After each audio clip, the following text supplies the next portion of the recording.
Region ng Muslim Mindanao, marami rin pong activities na protest na gagawin sa iba't ibang region, iba't ibang provinces. The same din po ang panawagan, BBM resign, and we follow the constitutional law of succession. Mula po sa Federation ng AGLO, Association of Genuine Labor Organization. Alam po ninyo, sa halay ng mga magagawa, no? Bagamat iba-iba kami na tindig ng mga organized labor sector, no? Nagkakahiwa-hulay kami, pero nagkakaisa na mayroong korupsyon. No? Ngayon, daman-daman na namin sa mga factory, no? Itong kagawan ng nalikha ng gobyerno, no?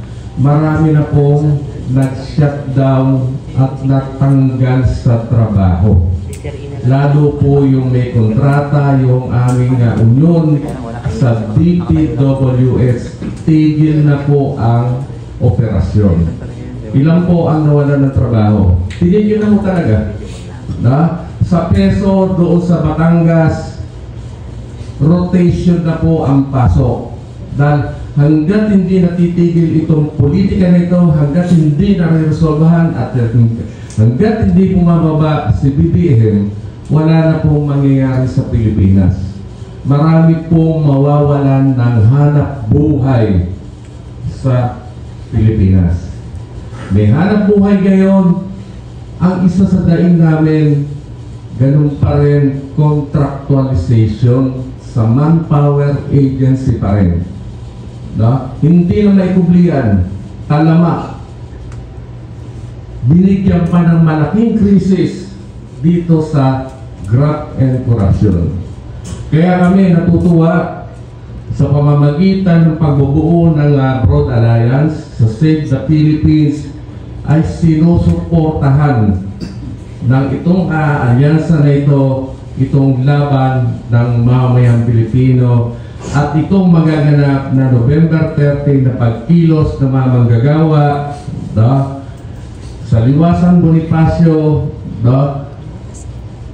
At ibig sabihin, no?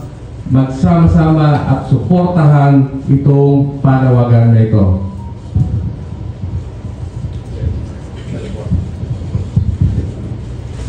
Magandang umaga po sa ating lahat, mga kasama at sa aking mga kasama sa table. Ako po si Ika Anthony Del Rosario from Reforma Pilipinas, sa pangunguna ng aming founding chairwoman si Ms. Vivian Perez. Alam niyo po, ang nabuo ang Reforma Pilipinas dahil po dun sa deep desire na yung makamtan yung tunay na pagbabago sa ating bayan. 2016 magkakasama na po siguro tayo lahat, no? Pero sa amin sa Reforma Pilipinas, binibigay po namin yung 100% na suporta at nakikita po namin, no, yung kumbaga masaya at naniniwala ang samahan dahil sa nangyaring coalition na ito. At least kahit paano nakakita tayo ng pagkakataon ba at pag-asa at alam natin very soon may mangyayaring maganda sa ating bansa, no? Dahil sa ating pagkakaisa. So ang parang we are in a situation that we have no choice but to end up the leadership of PBBM. So ang Reforma Pilipinas po isa lang. Kumbaga ang position po namin, the only way and the only solution is Marcos resign. So, yun po yung stand at position po namin. Maraming po salamat.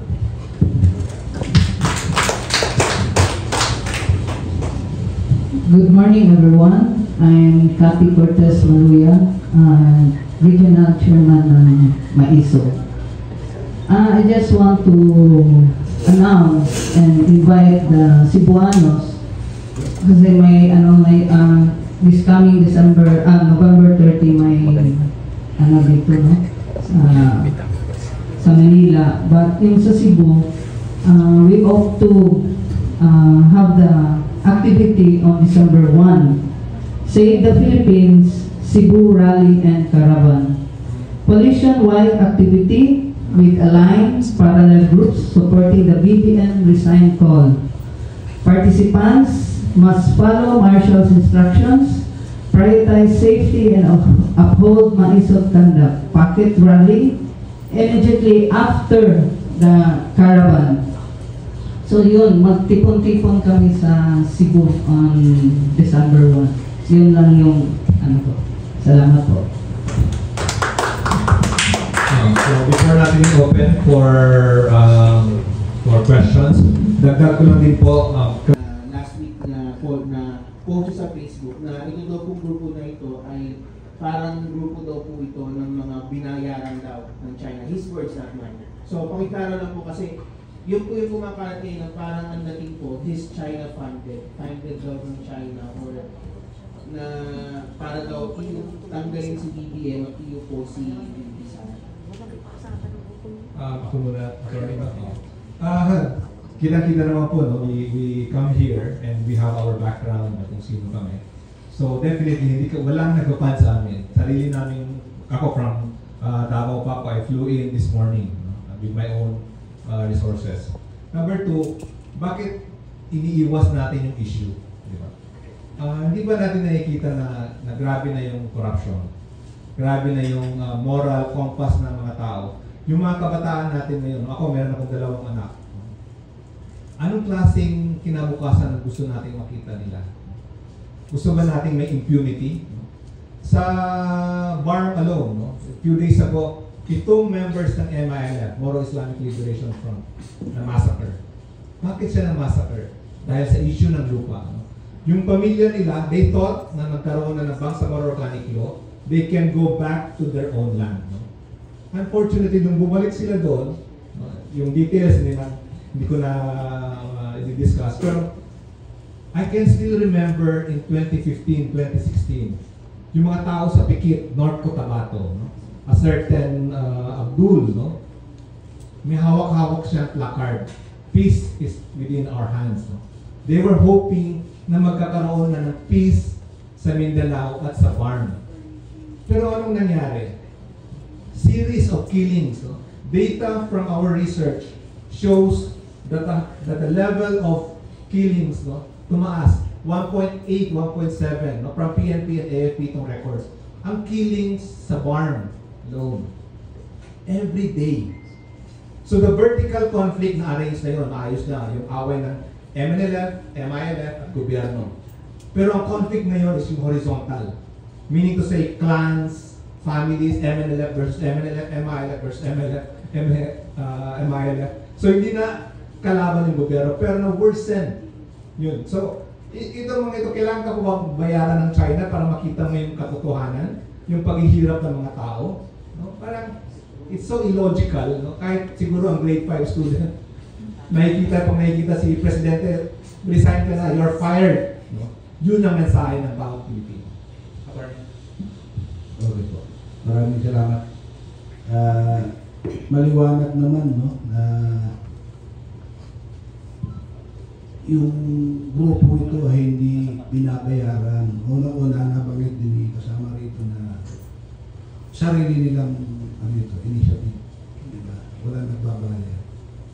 Kami sa labor group, no, nabanggit po kanina, traditional yung pagrarally namin, taon-taon yan sa arawan ni Bonifacio na wala nagbabayad. Mayroon kami sariling budget yan para sa organization. Diba? Ngayon, sino pa yung mga nagsasabing babayaran grupo ito? Diba? Baka baliktad po. Ang tingnan natin, diba? Bakit di nila sabihin na yung mga ibang nagrarally yung mga binabayaran? Diba? So, yan po ay bahagi lang ng propaganda, paninira, sapagkat diba, itong grupong ito yung totoong nagsasabi na dapat tuldo ka na yung korupsyon at ang solusyon yan, bumaba na si BBM para magkaroon tayo ng panibagong liderato. Ngayon, siyempre hindi maiiwasan na sasabihin ng mga administration na Kaya nagrarally yan, pabababay si BBM dahil gusto nila si Sara. Pero maliwanag naman pa ulit-ulit eh. Diba? Gusto natin katahimikan, constitutional succession. So nasa matuwid, nasa tamang direksyon po tayo. Wala tayong pamimilian eh. Pagbaba ni BBM, alam nga naman kung sino-sino ilalagay mo dyan. Tukro si Sara, sapagkat yan ang tinatadhana, ay yan ang nakalagay sa saligang batas. So yan ang ginagamit nilang argumento. So, sabihin natin, totoo naman. Diba? Pag bumaba si BBM, magkikinabang si Sara sapagkat yan sinasabi ng konstitusyon. At ang magkikinabang, tayo mga mamamayan na naghahanap ng totoo, hindi corrupt na gobyerno. So, yun po yun. Kaya, wag po tayong maniniwala na kami ay, sabi nga ni kasama ko rito, itsura ba namin binabayaran? Di ba? Itsura ba kami mga bayaran? Dahil kami sa mga manggagawa. Una-una, tanongin nila, sino ba yung magbabayad? Diba? Hindi general. Yung China, binabayaran daw kami. Diba? So, maliwanag po yung propaganda. Kinakailangan, paliwanag natin, labanan po natin yan. Kung mayroong mga bayaran, sa mga nagrarally, maliwanag, hindi po kami yun. Hindi kami yun. Opo. Maraming salamat po. Follow-up question natin. Kasi sir, ito ba isa pang follow-up question? Kasi ang sinasabi ng mga kaliwa and the Galapos na hindi raw fit si Vice President kasi daw sa issue daw ng mga confidential funds or inalis sa kanya. I mean, what can you say about doon sa sinasabi ng mga kaliwa at ng mga dilaw? Kasi yun yung ano nila, yun yung reason nila why they are pushing for resign all and a quote-unquote National Transition Council daw, composed ng mga, sabihin natin mga grupo na kaaliliyan nila. What's your take on it? Well, that's very illogical. No? Kasi yung mga yan, una sa yung mga sinasabi ng dilaw o yung mga pink, yan yung mga hilaw na dilaw. Alam niyo kung bakit? Hilaw sila kasi yung 1986 na nilagay sa Constitution, Cory Aquino Constitution yan. So dapat irespeto nila, di ba? Ako, our family supported Ninoy and Cory. I was a political appointee of Noynoy Aquino during his time. But Duterte, hindi niya inisip yun. Nung in-appoint niya ako as part of his team, hindi niya inisip na bilawan ako o ano, di ba? Pero ang inisip niya, ano yung pwede kong mayambag, ano yung pwede kong may tulong. Pangalawa, pwede naman natin makita yung track record ni Ma'am Inday sa Davao City. Davao City, before she stepped in, ang laki ng deficit. Pero within her term, natapos niya na walang zero utang, no? Zero debt ang Davao City. And then, pangatlo, yung issue ng confidential fund, I think paulit-ulit lang yan. No? Meron namang COA, no? Kaibigan ko din si Heidi, no? Ang mga Heidi yung sa COA dati. Nakikita ko yung mga post niya. Pero hindi niya dinidiscuss yung legality. No? And hindi dinidiscuss yung opinions ng mga auditors. So we respect them. But ano ba, may kaso bang nakafile sa ombudsman? May kaso bang nakafile na yung ina-allege na sa kanya? Kasi kung meron, pwede natin pag-usapan. Pero kung wala, bakit hindi natin tingnan yung trillions of pesos, no? Flood control, and all other corruptions, no? Why do we turn a blind eye on this, no? At one time, nasusulat din po ako sa lobbyist. Ang sinasabi ko yung selective outrage, no? May mga kasamaan tayo ko, may mga kasamaan ako, mga kaibigan ko, hindi ko maintindihan. Bakit they turn a blind eye doon sa nakikita natin? Yung mga nangyayari ngayon sa Barm. Ako, I'm more concerned because I'm from Barm. Nandun yung pamilya ko, nandun yung my whole family, no? So ano ang magiging kinabukasan natin na kung saan mismo ang MILF ngayon ay watak-watak, nag-aaway. Sino may kagagawa niyan? So, yun yung gusto natin ipabot sa lahat na yung issue na bakit lagi sila nag-propaganda na iniiwas yung issue. Yung sa kaliwa naman, alam naman natin, no? Dahil doon sa ELCAC, talagang in Mindanao, zero insurgents, ano? And because of the programs of President Duterte and her daughter, no, Vice President Inday Sara. So, huwag tayong magpadala doon sa mga kasinungalingan. Huwag tayong magpadala doon sa mga black propaganda na the way we do that, the way we focus on that, tumataas yung inflation, tumataas yung unemployment. No? Ang worst pa dito is yung morality, no? The moral compass of our country. How can you have a president na mismong kapatid niya nagsasabi na addict? No? Hindi ko ma-comprehend. No? Yung mga kaibigan kong mga bishops, mga kaibigan kong mga nasa simbahan, why do they focus on, si Inday Sara wala naman siyang issue ng HEK. When she was a mayor, wala, kung may gina-consider, she's very willing to solve the problem of drugs in a peaceful and more rehabilitation po, yung kanyang programa para doon. Question, sir.